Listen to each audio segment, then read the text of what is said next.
چمن میں ڈاکوؤں کی فائرنگ سے فرسٹ کلاس کرکٹر محمد نعیم جاں بحق. ڈکیتی میں مزاحمت پر ڈاکوؤں نے گولی ماری. ورثا کا میئر ڈی سی آفس کے سامنے رکھ کر احتجاج. مشتعل افراد نے ٹائر جلا کر مال روڈ بھی بند کر دیا. ملزمان کی فوری گرفتاری کا مطالبہ. دہشت گردوں کو پکڑنے والے ادارے کاؤنٹر ٹیررزم ڈپارٹمنٹ میں اسلحے کی ہیرا پھیری. ملوث اہلکار ہیڈ محرر کو نوکری سے برطرف کر کے مقدمہ درج کر لیا گیا. C T D Karachi office سے 11 سرکاری پسٹل غائب ہوئے. سرکاری پسٹلز کو جعلی پسٹل سے تبدیل کیے جانے کا انکشاف. غیر ملکی اسلحے کو مقامی اور ناقص سامان سے تبدیل کیا گیا. سی ٹی ڈی کے اعلی افسران کی جانچ پڑتال پر اسلحہ چوری کا انکشاف ہوا تھا. احساس نشو نما کا جو دائرہ کار ہے اس کو بڑھایا جائے گا اور احساس نشو نما کے جو سینٹر ہیں وہ گلگت بلتستان کے ہر ضلع میں یہ سینٹر کھولے جائیں گے. وزیر اعظم کی معاون خصوصی ڈاکٹر ثانیہ نشتر سے وزیر اعلیٰ گلگت بلتستان محمد خالد خورشید کی ملاقات.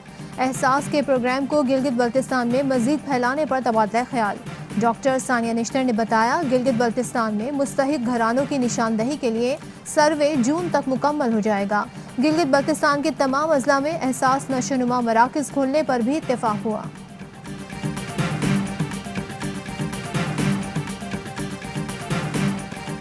اعتق عزت کیس علی ظفر کے وکیل کی گواہ لینا غنی پر چراغ کے دوران میشا شفیع کی وکیل کی بار بار مداخلت. دونوں میں تلخ کلامی. علی ظفر کے وکیل بولے گواہ سوالوں کا جواب دینے کے بجائے معاملہ الجھا رہی ہیں. میڈیا کے سامنے جان بوجھ کر عجیب باتیں کر رہی ہیں. عدالت نے لینا غنی کو آئندہ سماعت میں دوبارہ طلب کر لیا. سماعت 24 اپریل تک ملتوی.